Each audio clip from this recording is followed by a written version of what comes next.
Insight news 14ಗೆ ಸ್ವಾಗತ. ಸಂಸತ್ತಿನ ಹೊರಗೆ ಪ್ರತಿಭಟನೆಯ ಕಿಚ್ಚು. ನಮಸ್ಕಾರ.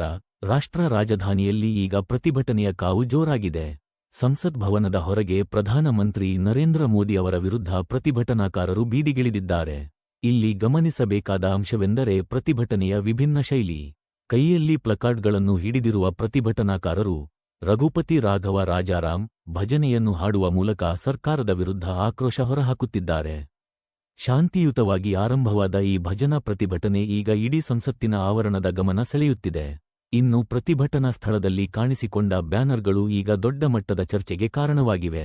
ಬ್ಯಾನರ್ನ ಒಂದು ಬದಿಯಲ್ಲಿ ಕುಖ್ಯಾತ ಜೆಫ್ರಿ ಎಪ್ಸ್ಟೀನ್ ಚಿತ್ರ, ಮತ್ತೊಂದು ಬದಿಯಲ್ಲಿ ಇತ್ತೀಚೆಗೆ ವಿವಾದ ಸೃಷ್ಟಿಸಿದ್ದ ಮಾಜಿ ಸೇನಾ ಮುಖ್ಯಸ್ಥರ ಪುಸ್ತಕ ದ 4 ಸ್ಟಾರ್ಸ್ ಆಫ್ ಡೆಸ್ಟಿನಿ ಕೃತಿಯ ಚಿತ್ರಗಳಿವೆ. ಇವೆರಡರ ಮಧ್ಯದಲ್ಲಿ ಪ್ರಧಾನಿ ನರೇಂದ್ರ ಮೋದಿಯವರ ಫೋಟೋ ಹಾಕಿರುವುದು ಈಗ ರಾಜಕೀಯ ವಲಯದಲ್ಲಿ ತಲ್ಲಣ ಸೃಷ್ಟಿಸಿದೆ. ಕಾಂಗ್ರೆಸ್ ಪಕ್ಷದ ಎಂಪಿಗಳು ಸಂಸತ್ತಿನ ಒಳಗೆ ಮತ್ತು ಹೊರಗೆ ಈ ಕಿಚ್ಚು ಎಲ್ಲಿಗೆ ಹೋಗಿ ತಲುಪಲಿದೆ ಎಂಬುದನ್ನು ಕಾದು ನೋಡಬೇಕಿದೆ.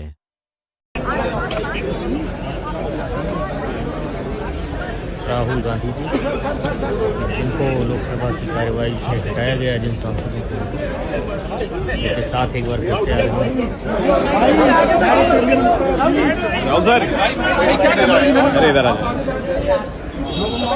वो पुस्तक भी दे रहे हैं, जो विवादित पुस्तक है।